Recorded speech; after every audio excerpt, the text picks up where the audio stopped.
Hi everyone, my name is Sarah Story and I am part of the Outreach and Training Unit with the Washington State Healthcare Authority. The O&T team is so excited to begin providing these Staying Connected recordings for you. These recordings are meant to cover recent updates, changes, and notices that may have been missed or that could use further explanation. In today's Staying Connected recording, we'll be covering two recent SEBB My Account updates, the change to adding coverage for dependents and the spousal surcharge attestation update. Now, before we get started, I would like to introduce you to what we do in the Outreach and Training Unit, or the O&T unit. The O&T unit is comprised of three separate teams. The first team provides training and support, and develops and delivers informative presentations and recordings. The second team processes fused message requests and provides phone support, and SEBB My Account maintenance. And the third team processes error corrections. These teams work together to assist you in your role in administering SEBB benefits to your employees. Now let's talk about what we will learn today. So we just covered the About Us section. Next, we'll go over the GovDelivery that had these SEBB My Account updates listed in it. We'll talk about what it means when we say change to adding coverage for dependents and the update for the spousal surcharge attestation. I'll get into SEBB My Account and show you a demonstration of what these updates actually look like. And then we'll talk about BA resources and wrap up today's Staying Connected.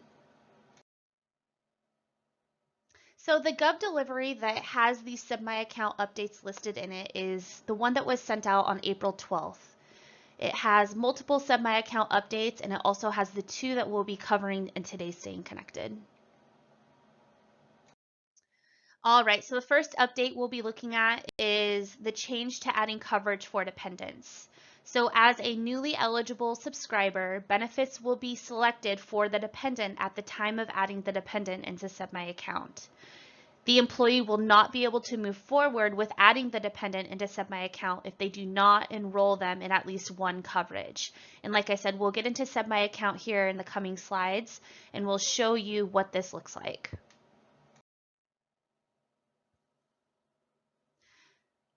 The second update we'll be talking about is the spousal surcharge attestation update. So when a subscriber chooses to enroll their spouse into medical coverage, question number 1 for the spousal surcharge attestation will automatically be populated to yes and will require the subscriber to answer the remaining questions as applicable. And we'll get into SEBB My Account next, and we'll show you what these look like.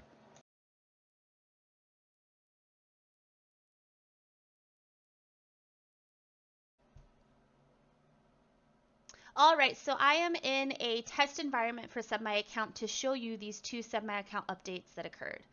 So I went ahead, I already created a test employee named Amanda Enrollments, and I am in that employee's newly eligible tab.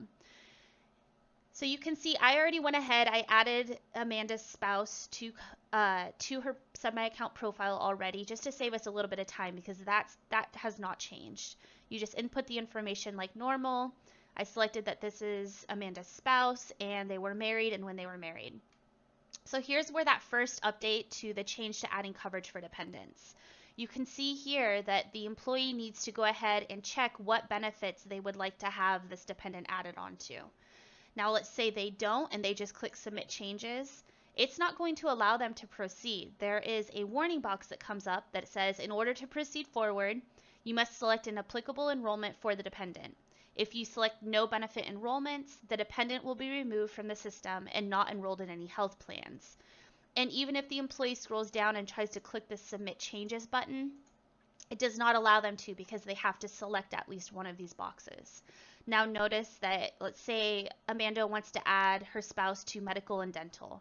Well, as soon as I click one of these boxes, that warning goes away. So medical, dental, vision, let's say all three they want to get added to. You can see that this submit changes is now also available and that warning is away. So let's go ahead and submit those changes. And you can see now that the spouse is on pending verification. So the employee would want to go to their next step and submit their dependent verification documents to prove that that person is allowed to be eligible as an eligible dependent on their SEBB My Account. And then they would want to go to the next step, which is the make attestations. You can see that they would want to select for the tobacco premium surcharge, as well as the spouse or state registered domestic partner coverage premium surcharge. So here's our next update, that because the employee decided that they wanted to add their dependent or their spouse to medical coverage, this is where question number 1 is already pre-selected as yes, and they're not able to change that because they already said that they want to add this person to their SEBB medical plan. And then they would need to go ahead and proceed to answer 2, 3, and 4 as needed. And you can see down here that it says, no, I am not subject to the spouse or state registered domestic partner coverage surcharge for 2021, and they are not able to select that. That's just a pre-selected, based off of the answers above, it lets them know if they are subject or not subject to that $50 premium surcharge. So let's say they scroll down, they would want to go ahead and continue. And then it just says, there's a little alert that says, based on your attestations, you will not pay the $25 tobacco use surcharge, and you also will not pay the $50 $50 spousal premium surcharge. So the employee would need to just select OK for both, agreeing to that. And this is just a confirmation that they are not subject to it. So they would go ahead and hit confirm. And it says, thank you. You successfully answered your attestations. Please move to step 4. So they can either go up above and click step 4, or they can click the continue to coverage elections. And then this goes ahead and shows them that they already selected that they want to add their spouse to medical, vision, and dental, but they can change this if they would like at this point. And then they would want, it reflects the premium of how much it would be for each plan based off of who they're adding. So they would select that for medical, their dental, and their vision. And then they can go ahead and click continue. And those are all of the updates that happened.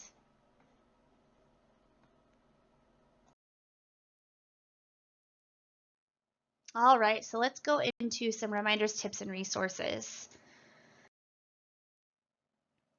So when it comes to BA resources, we have the SEBB BA website. The BA website has a lot of great resources, so if you are not super familiar with the BA website, I highly recommend that you go out there and just explore around to see what all it has to offer. We also have the outreach and training phone number, which is 1-800-700-1555. And then the Fuse secured messaging system. This can be used to get any questions answered or to send in any concerns to. And just a quick reminder that the phone number, the outreach and training phone number, and the Fuse secured messaging system should only be used for benefit administrators. And BA should be contacting us with employee questions. Employees should not be contacting outreach and training or the healthcare authority directly.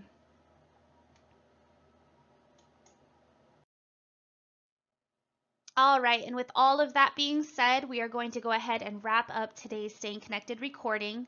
I hope that this recording allowed you to have a better understanding of what we mean with these 2 major SEBB My Account updates, and I really hope the demonstration helped you put it into perspective of how this is going to help your employees with getting dependents enrolled.